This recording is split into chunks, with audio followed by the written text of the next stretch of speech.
pertama itu adalah seperti biasa yang gue tanyakan kepada semua narasumber di Detox. Pertanyaannya adalah tanggapan mengenai IHSG, bro. Jadi kalau bisa kita lihat hari ini minus, ya 5 hari ke belakang, 1 minggu minus, gitu kan. Dan kalau misalnya lihat ya sebulan 2 bulan ke belakang juga sebenarnya kurang oke gitu ya. Iya. Nah, secara jujur aja belak-belakan, what do you think nih bro mengenai market kita sekarang? Oke. Nah, jadi kalau kita bicara, ya misalnya nih top down analisis ya. Let's say teman-teman mau lihatnya dari yang luar dulu nih secara ekonomi global gitu. Kalau ekonomi global sih sebenarnya, maksud gua indeks global ya. Contoh kayak misalnya indeks di US. Nah, kita kalau bandingin sama di sana, memang performa kita kurang dari awal tahun ya. Year to date teman-teman juga bisa cek minus gitu. Ada buat cekin minusnya lumayan gitu kan, sekitar 5% lah gitu kan, year to date ya, ini kita bilang. Nah, jadi apa sih yang menyebabkan demikian gitu? Menurut gue sih banyak hal. Jadi kalau bilang sentimen global juga ada, yaitu perang ya kan. Itu which is itu dari tahun lalu, tapi perangnya sekarang bertambah lah gitu kan. Ada beberapa ibaratnya perang-perang baru lah gitu. Terus kalau bicara ada berhubungan dengan kebijakan-kebijakan, menurut gue juga ada gitu kan, yang membuat mungkin beberapa investor dan mungkin dari Sukor juga lebih tahu gitu kan, transaksi juga menurun. Menurut gue itu kan karena memang tidak kondusif, dalam artian bukan hanya kayak misalnya marketnya apa ya kayak turun terus, bukan hanya itu, tapi ya kayak misalnya mungkin kayak misalnya ada beberapa kebijakan yang kayak wah jadi sulit gitu kan. Contoh yang full call auction gitu ya kalau gue sebutin gitu kan. Karena itu nggak kena di hanya saham-saham yang bermasalah, tapi saham-saham yang bagus juga kena gitu kan. Dari awal pertama kali itu diluncurin gitu kebijakan itu. Jadi kalau overall sih year to date sih jelek sih bro sampai saat ini, kan. Cuma kalau misalnya dibilang bulan sentimen bulan ini atau ibaratnya seasonality bulan ini harusnya sih ya sesuai dengan tema kita, karena kita bikin tema ini karena kita lihat seasonality juga. Umumnya Juni itu harusnya ada recovery. Umumnya. Kayak Mei itu kan udah berdarah banget tuh. Biasanya sih Juni itu ada recovery. Cuma memang seminggu ke belakang ini kita lihat juga belum. Gitu ya, balik lagi. Karena masalah apa ya gini loh. Ada masalah teknis lah kalau gue bilang. Ada masalah teknis. Contoh kayak misalnya, ada saham yang bisa dibilang baru IPO yaitu brand. Tapi itu cukup mempengaruhi indeks gitu. Nah, sehingga dan kena full call auction, jadi kayak double gitu loh, double kill lah kasarannya gitu kan. Nah itu yang menurut gue juga bikin lah salah satunya yang menyebabkan indeks kita juga turun gitu. Kalau lu bicara indeks gitu. Iya. Wah ini setuju banget ya bro sama yang lu bilang. Teman-teman yang nonton malam hari ini juga pasti setuju begitu ya. Jadi istilahnya negatif sentimen begitu ya. Ada beberapa ditambah juga dengan sentimen domestik juga ya dari FCA kemarin gitu kan. Dan juga brand ya sempat kemarin kan kena dan sekarang juga minus 9% dan tentunya kan dari pelemahan signifikan terhadap brand ini yang menempati market cap gitu ya terbesar ketiga gitu kan sekarang ya setelah BBCA sama AMMN ini kan pasti berdampak gitu ya kepada IHSG gitu kan. Jadi inilah yang membuat IHSG itu masih rawan koreksi juga sih ya bro ya. Nah, kalau misalnya kita lihat sentimen dari inflasi gitu kan di Cina, Amerika juga dengan rate-nya ya, suku bunga dan sebagainya ini juga kan belum selesai gitu ya, masih menunggu terus gitu kan. Jadi inilah ya teman-teman beberapa hal yang dimention sama Bro Alex yang tentunya bisa menjadi perhatian buat kita gitu kan. Dan mungkin kalau misalnya gue mau tambahin satu adalah actually di saat kita banyak belajar tuh di saat kita sekarang ya bro ya. Betul. Ya kan? Mungkin kedengarannya agak klise sih, tapi emang realitanya begitu. Pas lagi susah ini harus belajar. Kalau misalnya di saat saham semuanya naik, marketnya enak gitu kan, semuanya bullish, lu nggak perlu pinter bro. Taruh aja sahamnya di mana aja ya nggak sih bro? Betul. Ya, jadi ibaratnya kalau kayak lu baru join di investasi saham ketika masa-masa COVID waktu itu ya. Itu which is semua recovery, semua naik, ya itu lu cap cip cup juga pasti cuak, gitu. Cap cip cup cuak gitu kan. Nah, cuma kalau ibaratnya kalau yang sekarang memang buat orang pemain atau investor yang udah lama pun juga perlu belajar lagi gitu, karena ada beberapa hal yang baru, which is salah satunya kebijakan itu yang gue bilang kan, kebijakan itu kan juga baru, itu belum ada dulunya. Terus kayak perang itu kan juga baru gitu kan, kayak ibaratnya oh saat ini ada perang kayak gini, dan tiba-tiba kayak oh Israel nembak rudal begini, oh itu udah beda lagi gitu kan ceritanya. Kayak kapan hari itu juga gue bercanda sama teman-teman gue, ini yang ditembak rudal siapa, tapi yang kena siapa gitu kan, portofolio kita lah istilahnya kasarnya gitu, yang kena juga gitu kan, efek sampingnya gitu. Jadi ya menurut gue sih seperti itu. Terus belum lagi yang tadi yang lu bilang sebutin juga, salah satu sentimen yang which is kita udah obrolin terus ya dari tahun lalu, itu suku bunga gitu kan. Suku bunga itu yang harusnya tahun ini tuh diramal turun gitu kan, tapi kok enggak gitu, malah dinaikin kemarin ya kan, karena memang Amerika nggak potong-potong bunga. Cuma good newsnya itu kan udah mulai potong bunga ya, Kanada sama Euro kemarin, Eropa. Jadi udah potong cut rate, nah itu ada sinyal positif lah. Tapi gue kemarin tuh salah prediksi lah, gue pikir wah sentimen positifnya lumayan membawa angin seger buat kita gitu kan, sehingga IG Live kita jadi lebih oke ya, Ju ya. Ternyata enggak. Jadi malah ikut 1% gitu. Wah, ya udah ya mau gimana lagi. Ya tapi ibaratnya tapi itu udah lumayan angin seger lah. Terus tadi gue juga ada sebelum IG Live ini ada baca berita kan, baru aja kerilis kan itu unemployment rate di US gitu. Kalau dibilang bagus, enggak juga sih. Jadi itu bad lah, karena unemployment rate-nya naik. Jadi ya kalau ditanya itu kesimpulannya apa nih, ya mix sentiment gitu kan. Karena kalau pengangguran naik, ya ujung-ujungnya kan itu jelek buat ekonomi. Tapi kalau misalnya ditanya, oh kalau jelek buat ekonomi berarti kan harus ada booster. Ya booster salah satunya harusnya sih motong rate ya. Kalau supaya ekonomi muter kan motong rate tuh. Nah jadi mix lah, itu sentimen mix. Jadi gue juga nggak bisa ngomong ya, kayak misalnya itu dampaknya gimana ya. Tapi overall bad, karena kan kelihatan oh unemployment rate-nya naik gitu kan. Iya. Jadi memang masih banyak mix signal and data juga gitu ya teman-teman ya. Jadi memang agak susah juga untuk diinterpretasikan secara langsung ya ini tuh good atau bad, karena bisa dibilang sebenarnya momentumnya itu masih wait and see juga lah ya. Kayaknya stance-nya investor tuh masih berhati-hati lah sekarang begitu kan. Dan kalau misalnya kita lihat juga net sell dari asing juga masih tetap lancar ya, gede ya dari Indonesia gitu kan.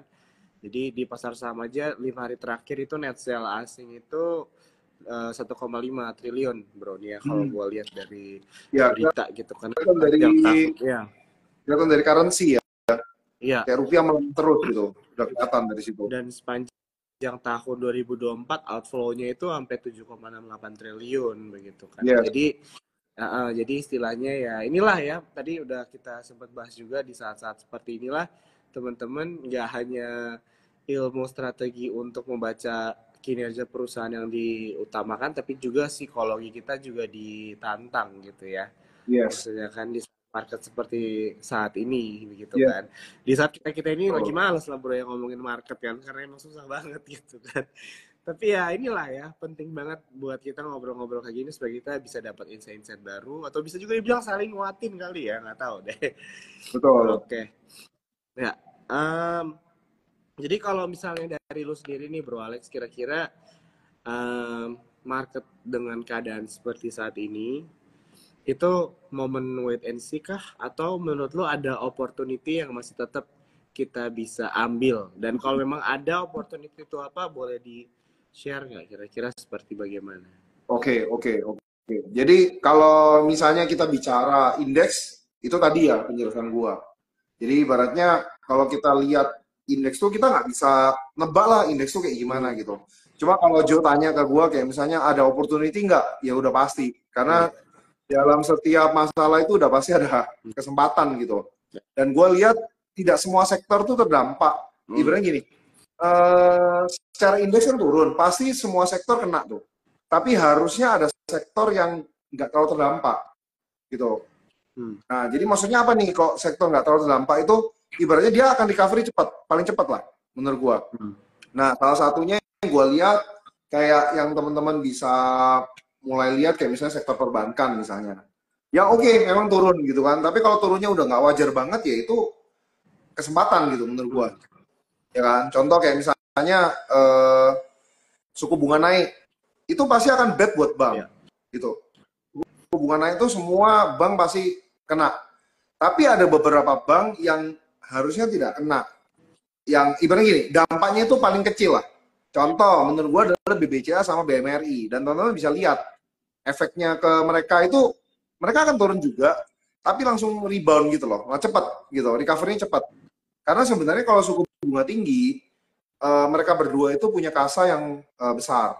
Jadi karena saving account-nya besar, sehingga justru itu bisa jadi cuan buat mereka.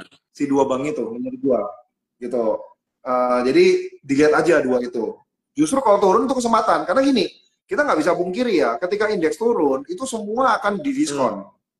Itu teknisnya seperti itu, kalau kita bicara teknis. Tapi justru buat kita, itu kesempatan untuk kita masuk di saham-saham yang memang bagus. Kita dapat harga murah. Contoh kayak kemarin itu salah satu saham bisa dibilang perbankan yang dividend play ya, itu adalah si BJTM misalnya. Bank daerah BJTM. Itu memang dibanting sampai harga 500. Which is itu technical problem kan. Nah, itu kesempatan buat teman-teman. Ketika teman-teman dapat harga 500 itu yieldnya mungkin bisa 10% dividen. In the future tapi ya.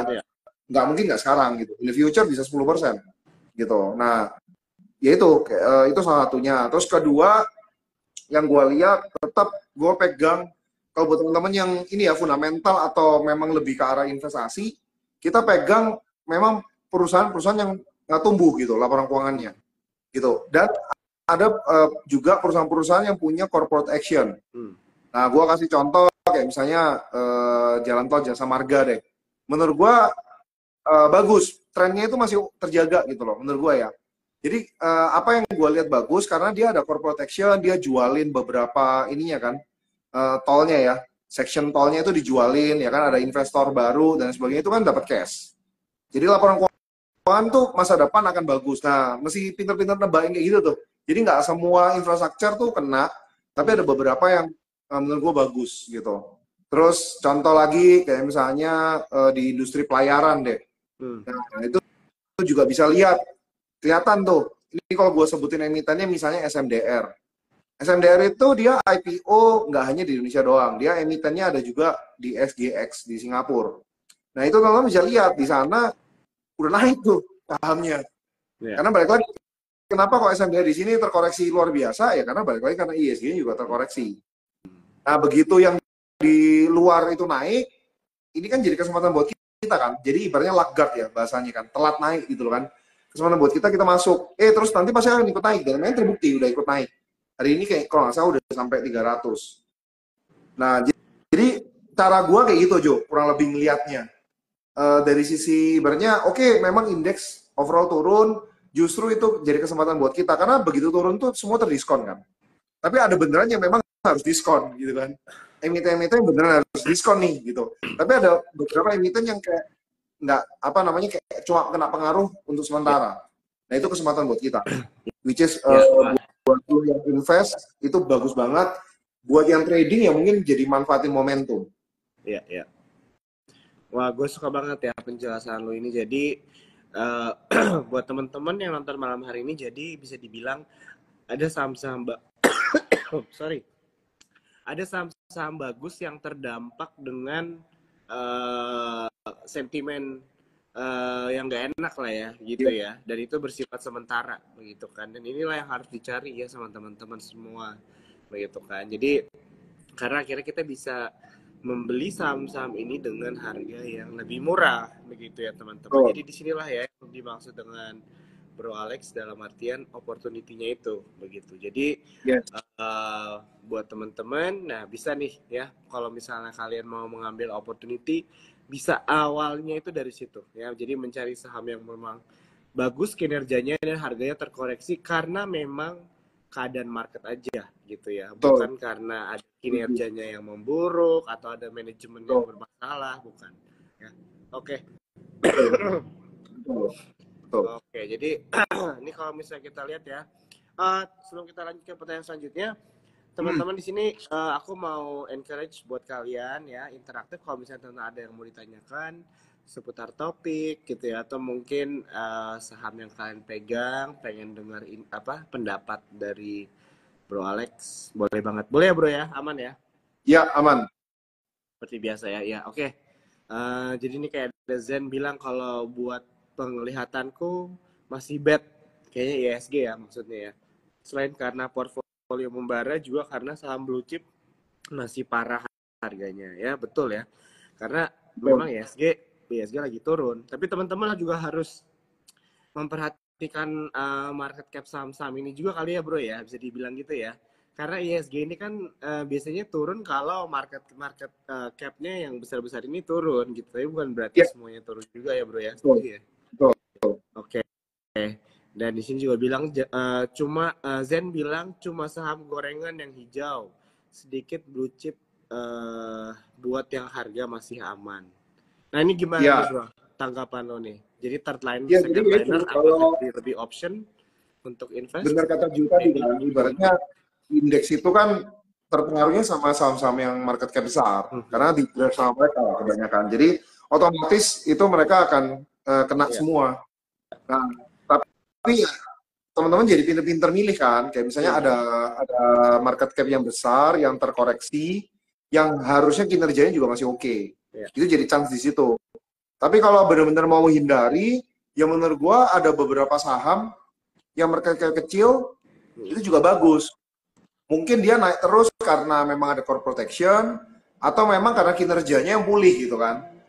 Nah, misalnya gue ambil contoh kayak misalnya yang nggak gitu, ya tapi ini gede sih ya, kayak Sido itu masih termasuk besar lah. Itu kan juga sempat turun ya kan, kenceng gitu kan. Terus udah mulai rebound gitu. Karena balik lagi ya kinerjanya memang sebenarnya oke, cuma karena masalah teknis saja atau kayak misalnya ada fund yang mau keluar sehingga mereka turun gitu kan. Terus ada beberapa saham kecil, contoh kayak Homco Living ya, kayak misalnya Live ya, LIVE itu kan naik terus tuh. Nah, ada kemungkinan dia mungkin ada mau corporate action dan lain sebagainya. Nah, teman-teman bisa pantau yang seperti itu. Tapi ya harus hati-hati ya, ini bukan rekomendasi gitu. Jadi ibaratnya teman-teman bisa mantau saham-saham yang kecil yang mungkin itu mereka ada corporate action gitu. Jadi itu kemungkinan masih akan dinaikin gitu. Apapun corporate actionnya lah, ya terutama yang corporate action bagus ya. Misalnya merger and acquisition atau mungkin dia recovery, pertumbuhan growth-nya. Kalau yang kayak retail kayak ACE itu biasanya gue bacanya dari SSG-nya ya kan. Nah, jadi lagi bagus gitu kan dan lain sebagainya gitu. Atau mungkin teman-teman juga bisa lihat kayak misalnya emiten-emiten yang ekspor, kayak misalnya MYOR gitu, Mayora itu kan ekspor kebanyakan. Terus komoditi yang penjualannya US dollar itu justru bagus-bagus harusnya gitu. INKP misalnya, nah kayak ekspor-ekspor gitu udah pasti harusnya bagus ya. Tapi karena terdampak indeks, maka semuanya pukul rata itu turun. Justru menurut gue itu kesempatan. Iya. Gitu. Oke, thank you banget Bro ya untuk jawabannya ya. Jadi teman-teman di sini pasti appreciate banget nih ya, kita bisa dapat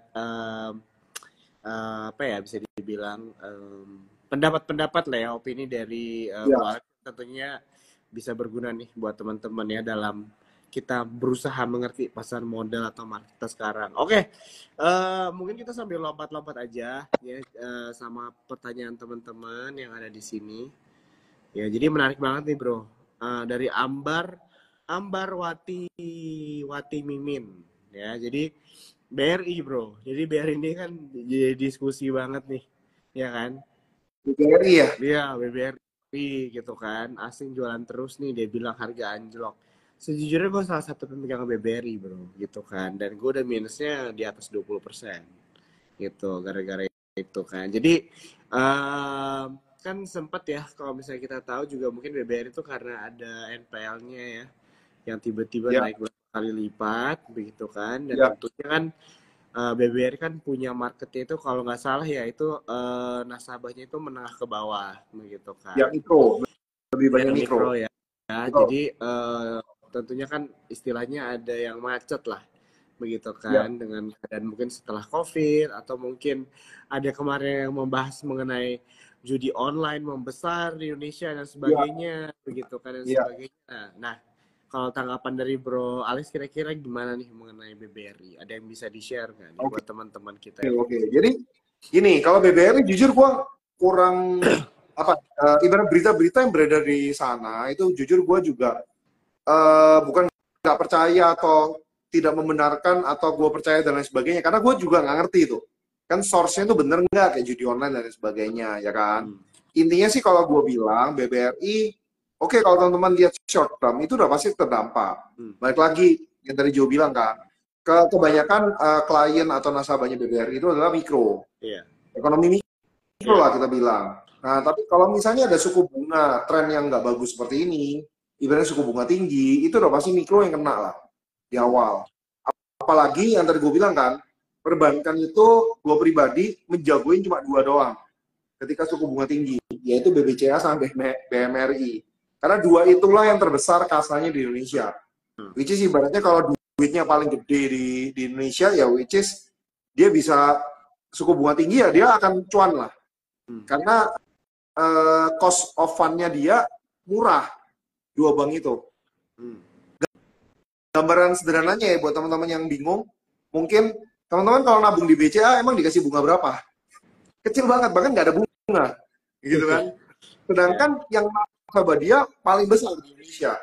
Jadi bayangin mereka punya duit yang banyak dengan cost yang murah untuk dapetin duit itu. Sehingga dengan tren bunga tinggi seperti ini, mereka bisa untung dari loan, ya kan, kredit.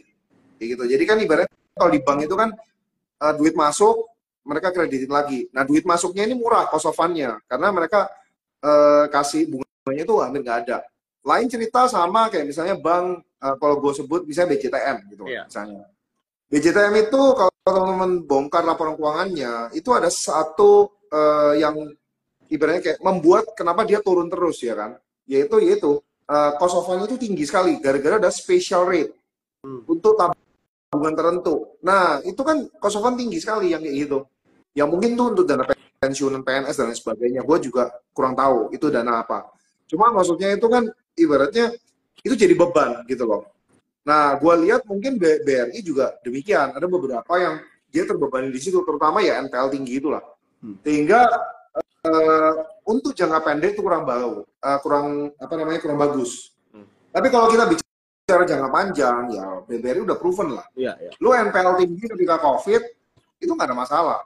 Dan teman-teman bisa perhatiin ya, ketika COVID menyerang, ibaratnya itu kan karena kredit macetnya banyak kan, makanya perbankan juga turun. Yang paling telat naik itu adalah BBRI, yang paling lagak.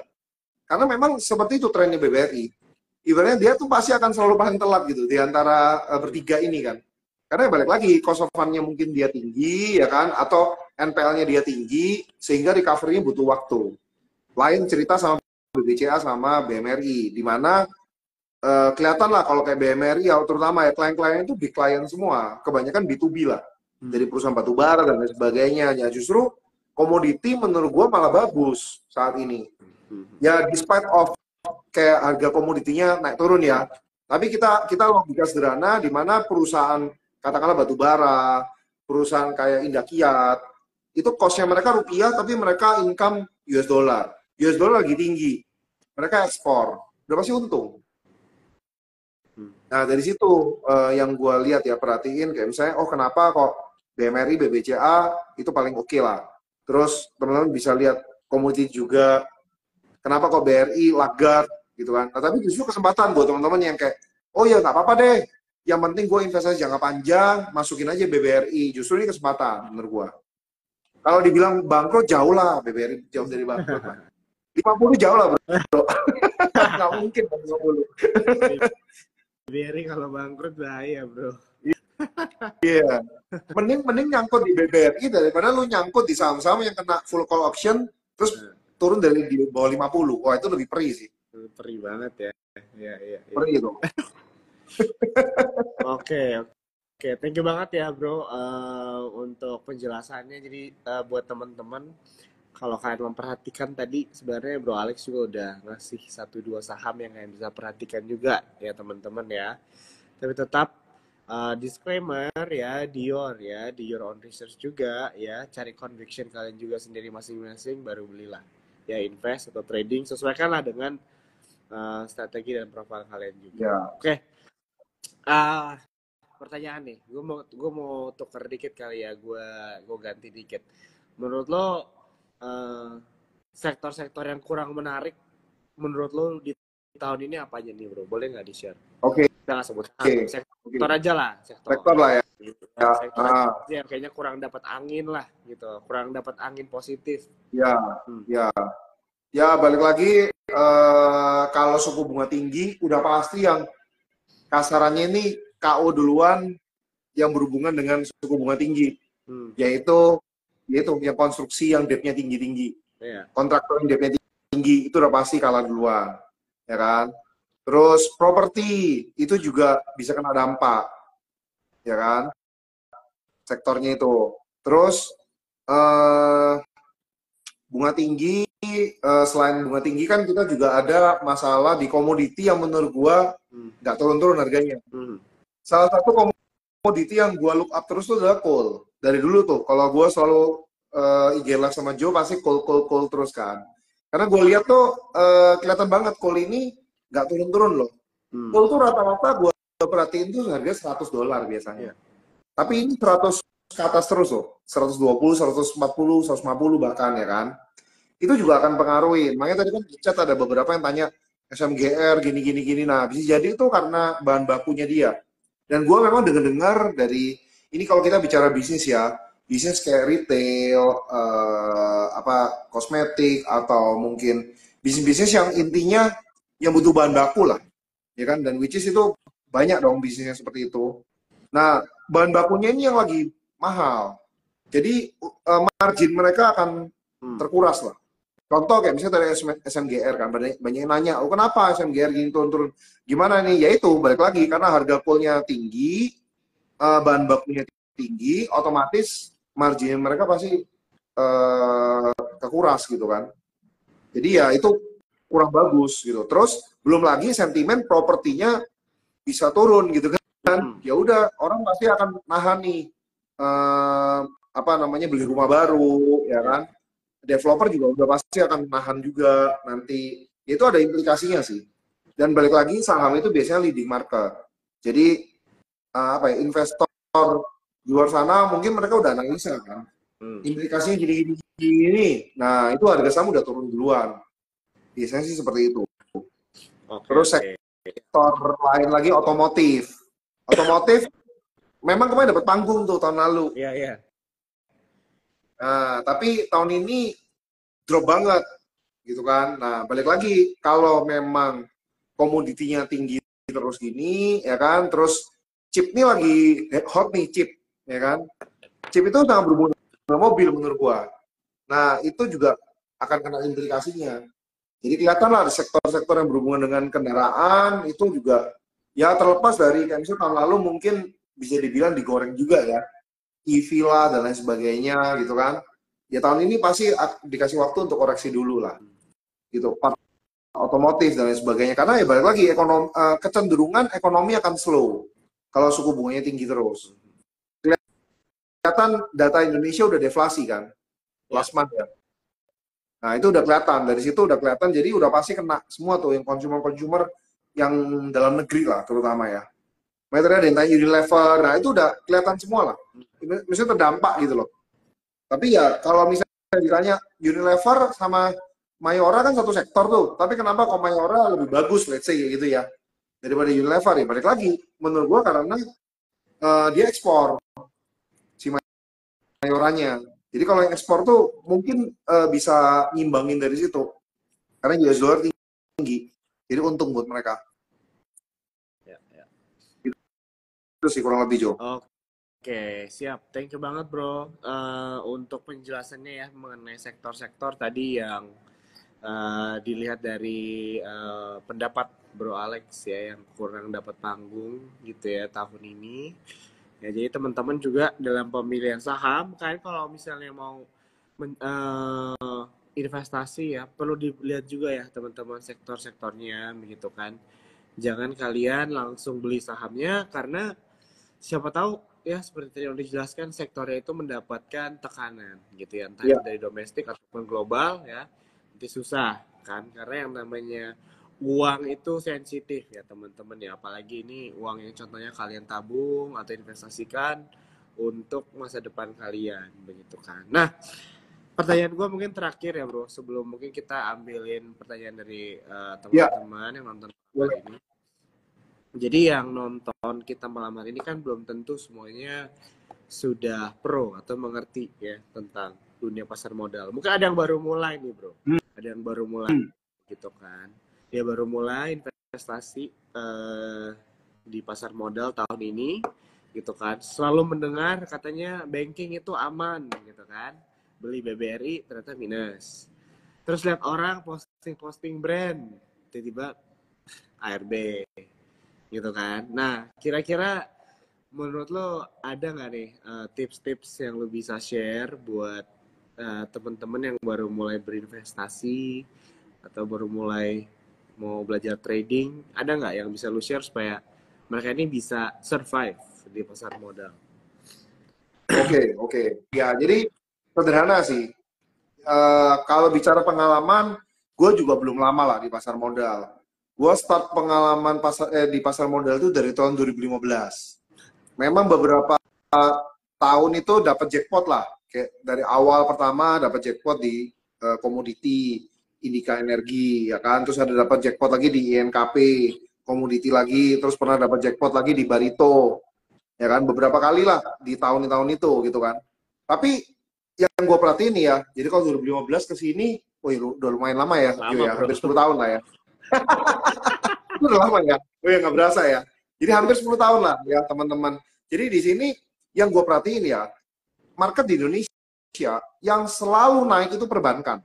Terutama itu tadi, BBCA, BMRI, BBRI, ya kan. Teman-teman bisa cek trennya 10 tahun ke belakang tuh itu selalu naik. Jadi kalau buat teman-teman yang investasi dan nggak mau pusing, ya udah itu jawabannya. Karena di Indonesia yang selalu naik itu. Gitu. Mau ada tren baru yang kayak gimana, kayak misalnya ada contoh kayak misalnya brand dan lain sebagainya. Oke, ya dia bisa naik ratusan persen dan tiba-tiba market cap nomor 1 di Indonesia. Cuma kalau kita bicara yang aman dan pasti selalu naik ya perbankan itu. Gitu. Balik lagi kan ada yang emiten lu bisa dapat jackpot kayak gua dulu. Kayak saya dulu dapat jackpot. Tapi kalau gue perhatiin nih, yang selalu naik itu selalu perbankan. Dan nomor 1 itu Indonesia. Jadi buat teman-teman yang pemula, paling gampang di situ. Jadi ini cerita sedikit, saya punya klien. Jadi aku kan ada grup belajar gitu Jo. Iya. Jadi yaitu member lah ya, member. Di member itu, dan itu grup belajarnya bersama Sukor juga ya. Jadi buat teman-teman yang bikin akun di Sukor, lewat saya, nanti akan gue masukin di grup belajar gitu kan. Nah, di situ ada satu. Referral code lo apa, bro? Rintisan. Rintisan ya. Ya, oke. Buat teman-teman nih ya, rintisan ya. Oke. Jadi nanti bisa masuk di bioku atau di ininya ya. Di bio-nya Sukor, nanti cari aja Alex gitu kan. Atau nanti DM aku juga bisa gitu. Nanti follow gue, DM gue juga bisa. Nah, jadi itu ada grup belajar. Gue ada tanya satu member gitu, salah satu member. Gue tanya gimana portfolio gini. Dia bilang oke, nggak ada masalah. Gue tanya isinya apa? Cuma 4 itu doang bro. BBCA, BMRI, BBRI, BBNI. Udah 4 itu doang. Gue aja saya bingung kenapa lu diversifikasi 4 ya. Udah nggak apa-apa gitu. Iseng aja 4 ya udah. Tapi itu naik terus gitu, nggak ada masalah. Jadi nggak ditradingin banget ya kan. Ya ditradingin tapi swing ya. Mungkin kayak per kuartal gitu ya dia mainnya ya. Dan nggak pernah loss dia. Gitu. Yang gue perhatiin dia bilang nggak pernah loss. Jadi aman-aman aja. Nah, ini mungkin testimoni ya buat teman-teman ya. Jadi menurut gue tuh paling gampang itu. Terus yang kedua, buat teman-teman yang ibaratnya, gue mau menikmati yang dividend play, atau lebih ke arah yang kayak lebih demen dividen gitu kan. Kalau yang perbankan itu menurut gue growth plus dividen. Gitu, dividennya kecil persentasenya, tapi dia ada growth juga gitu. Jadi ya masa depan akan gede. Katakanlah, oh gue mau langsung dapat gede, paling gampang tuh call teman-teman. Dah, perhatiin ada Adaro, ITMG, ya kan, itu udah pasti kasih dividen gede banget. Dan itu setiap tahun gue perhatiin selalu. Tapi lagi harus cari harga yang pas ya. Kayak ibaratnya, ya nggak usah bawa-bawa banget lah. Harga yang pas gitu. Contoh kayak misalnya ITMG harga 20.000 misalnya, tapi dia bisa kasih dividen 8.000, ya itu bagus banget menurut gua. Ya kan? 6.000, 8.000 itu bagus banget lah. Lu dividen yield 15%, investasi di mana? Tapi kan gue jadi nyangkut gini, kalau misalnya dia sampai 18.000, ya tapi kan nggak ada masalah. Kalau dapat dividen juga within mungkin 5 years, lu bisa balik modal gitu kan. Iya. Menurut gua di Indonesia 2 emiten itu. Kalau mau cari aman ya, gue cerita ya, ini cari aman, pasti cuan within 5 years, ya kan, ke depan gitu kan. 2 emiten itu gue jamin bisa untung lah, 2 emiten itu. 2 sektor itu, 2 sektor itu. Karena gue udah perhatiin nih, 10 tahun ke belakang ini, ya udah 2 sektor itu yang lu mainin tuh ya udah, gitu. Itu udah paling gampang. Nah, tapi kalau misalnya tanya lagi, ya misalnya, oh, yang ketiga, gue mau untung lebih banyak. Nah, jadi kebanyakan nih ya, trader pemula, atau mungkin investor pemula, itu banyak kalahnya, atau mungkin bahkan kayak gue yang udah lama pun, banyak kalahnya itu karena fear and greed. Udah pasti itu. Kayak gue mau lebih nih. Gue nggak puas dengan pertumbuhan portofolio gue di BBCA cuma 15% per tahun gitu kan. Menurut gue kurang gitu kan. 2 sektoral itu apa bro? Perbankan sama komoditi ya, terutama coal. Udah 2 itu aja. Buat gue ya, gitu kan. Nah, jadi kalau misalnya mau untung lebih, nah itu yang risiko di situ biasanya. Godaan mulai banyak di situ. Nah. Jadi nanti lu mulai FOMO. Contoh kayak misalnya tadi Joe bilang, wah brand gini. Yes, benar. Nah, mungkin tips ya buat teman-teman supaya nggak FOMO. Jadi tipsnya gini, ini buat pemula ya. Disclaimer buat pemula, kalau yang buat senior mungkin udah tahu. Jadi tipsnya adalah ketika emiten itu udah mulai rame dibicarain, itu adalah time to sell sebenarnya, bukan time to buy. Jadi contoh nih, wah brand udah diomongin. Brand waktu IPO, oke, banyak yang ngomong. Tapi sempat berhenti tuh, ya kan? Sempat gak ngomong. Bahkan sempat menebar fear. Ibaratnya kayak, wah gak jadi masuk MSCI, bla bla bla bla bla gitu-gitulah. Dan nyatanya memang bener sih, nggak masuk. Tapi harganya sempat turun, terus tiba-tiba naik terus. Nah, terus dibicarain lagi. Nah, itu time to sell harusnya. Gitu. Aman, oke, baru. Dan aman menurut gue bagus. Cuma harganya aja premium. Gitu. Udah mulai dibicarain, ya udah itu time to sell sebenarnya. Jadi bukan teman-teman kebalik ya, misalnya dibicarain orang-orang bilang bagus, itu teman-teman beli, jangan, ujung-ujungnya nyangkut pasti. Kayak gitu. Dan nyangkut yang kayak gitu-gitu biasanya lama loh baliknya. Lama. Karena takutnya tuh dia tren naik karena banyak orang FOMO aja kan. Balik lagi, saham itu supply and demand.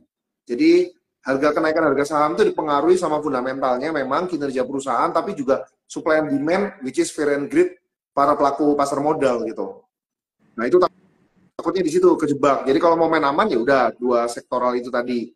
Tapi kalau misalnya mau main, oke, gue mau ada tambahan, atau mungkin pakai strategi gue ya. Kalau gue strateginya simpel, gue punya base-nya gitu, pondasinya. Which is pondasinya ya udah perbankan, itu pondasi gue.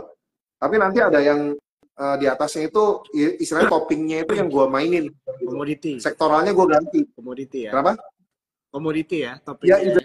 Ya, komoditi atau kayak yang lagi hot sekarang gitu loh. Misalnya, oh pelayaran menurut gue lagi hot nih, ya gue pindahin pelayaran. Oh panas bumi lagi hot, gue pindahin lagi. So far sih gitu. Kalau gue, gue lihat kayaknya tower-toweran nih lagi terkoreksi dalam, ya gue pindahin lagi ke situ, kayak gitu. Tower-toweran juga lagi ini loh hot juga ya, gara-gara Starlink. Oh iya, mereka ini bro harus berbenah bro, atau nggak kalah ntar kan. Jadi ya kalau itu yang gue dengar secara bisnis memang kena. Iya. Yang nggak bisa dipungkiri, makanya harga sahamnya juga terrefleksi gitu kan. Iya sih, itu menarik sih. Soalnya selama ini kita masih fokusnya ke brand, banking, komoditi, tapi udah agak lama bro nggak bahas tentang tower ini gitu loh. Iya, tower itu dulu gue pikir aman kan, tapi begitu kena si Starlink lumayan ya. Cuma ya balik lagi, bisa jadi ini isu loh, gitu, isu-isu aja gitu kan, bisa jadi hanya sekedar isu gitu loh. Karena gue perhatiin tawar-tawaran ini juga masih melakukan corporate action loh. Ibaratnya pebisnis ini kan bukan orang nggak pinter gitu kan, pasti orang-orang pinter. Udah tahu ada yang mendisrupsi bisnisnya dia, tapi kenapa mereka masih melakukan corporate action yang menurut gue ekspansi justru. Contoh TWR mengakuisisi lagi, ya kan? Tebik kayak misalnya surat utang lagi, pokoknya masih muterin terus nih, bisnisnya masih berputar gitu loh, masih kencang gitu. Ya mungkin di dalamnya mereka juga lagi mikir kan, kayak misalnya ini shiftingnya kemana, mungkin kayak contoh yang dilakukan Indosat, ISAT kan, makanya sahamnya juga naik kan waktu itu adalah AI gitu kan, kerjasama sama Nvidia, which is too good gitu, itu keren banget sih. Gitu. Oke, iya jadi yang menarik sih ya, jadi teman-teman kita bisa lihat di sini banyak banget sebenarnya sektor-sektor pilihan ya. Dan kadang-kadang mungkin kita terlalu terfokus ya ke satu sektor atau mungkin satu saham kita lupa bahwa ada sektor-sektor saham-saham lain yang bisa memberikan kita profit juga. Dan penting juga buat teman-teman untuk menentukan ya strategi kalian itu apa gitu ya. Jadi mau trading, mau investasi, investasinya juga jangka pendek kah, jangka menengah, panjang, itu kan menentukan pemilihan saham kita juga ya. Betul ya Bro Alex ya? Jadi jangan kita mungkin stance-nya pengennya investasi gitu kan. Investasi ternyata kayak sekarang banking turun ya, namanya mekanisme pasar pasti naik turun. Terus langsung mau dipindahin ke saham gorengan gitu. Tadi ada yang bilang ya, saham gorengan bilang aja saham second atau third liner. Katanya lebih memberikan profit, tapi ternyata volatil juga bisa naik turun gitu kan. Rugi lagi. Nah, itu kan udah apa istilahnya, kalian nggak konsisten dengan strategi kalian begitu kan. Betul, contohnya itu cuma dari yang benar-benar iya betul gitu kan. Jadi gue suka banget yang di manage sama Bro Alex tadi adalah ada fondasinya ya teman-teman, terus kan tentukan toppingnya gitu ya. Jadi fondasinya itu emang penting gitu ya. Jadi istilahnya balik lagi dengan omongan tadi yang udah gue jelasin bahwa ini tuh mengandung uang gitu ya. Ini uang kalian, masa depan kalian, jadi harus bijaksana juga begitu ya mengelola keuangan kalian ini begitu. Oke. Live-nya di save nggak? Tadi ada yang nanya juga ya, saham-saham apa aja yang di-mention sama Bro Alex. Teman-teman, aku mau ingetin buat kalian semua, Instagram live ini di save ya. Jadi kalian bisa nonton setelah ini atau mungkin di waktu yang cocok buat kalian ya. Tinggal datang cek aja Instagramnya Sukor Sekuritas. Habis itu nanti di situ ada videonya sama IG live malam hari ini ya. Jadi bisa lihat tadi Bro Alex ada kasih insight menarik begitu ya, bahkan strategi juga, dan ada beberapa sektor dan saham yang patutlah kita perhatikan ya menurut dari pendapatnya Bro Alex. Dan juga tadi Bro Alex ada mention lo ada grup ya Bro ya? Iya. Ada grup, ada kalau misalnya teman-teman pingin ya belajar lebih dalam, buat yang baru ya, belajar lebih dalam ya silahkan, nanti DM gue lah caranya gimana. Ya kalau nanti gue ada waktu juga, gue jujur nih kecenderungan agak kurang banyak sharing Bro akhir-akhir ini. Sorry, ya itu PR lah buat gue. Nanti gue akan coba ya sharing-sharing lagi ya kan, siapa tahu bermanfaat buat teman-teman semua. Ya bisa follow gue, nanti gue akan banyak sharing di story lah, let's say gitu kan. Ya. Gitu. Ya, insight lah ya. Jadi buat teman-teman yang mungkin mau ikutan grupnya Bro Alex, atau follow aja Bro Alex gitu ya. Paksa dia untuk lebih banyak sharing. Justru gue dipaksa sama Joe nih. Wah, harus sih gila nih. Gue dipaksa sharing nih. Justru gue harus thank you ya. Jadi kayak dimotivasi untuk sharing lagi gitu kan. Bro Alex ini salah satu influencer atau pelaku pasar modal yang humble teman-teman ya. Ini dari gue sendiri. Nah, kalau investor banyak ilmunya, tapi kelihatannya biasa aja, santai. Tadi dia bilang 2015 aja nggak lama Bro. Lu tuh 2015 tahun lalu Bro. Gak biasa ya. Ya jadi udah cukup lama lah. Udah ada pengalaman lah. Udah nggak bisa lagi Bro.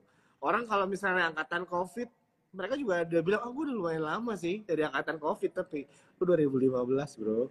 Gitu. Jadi ya balik lagi lah Bro ya, udah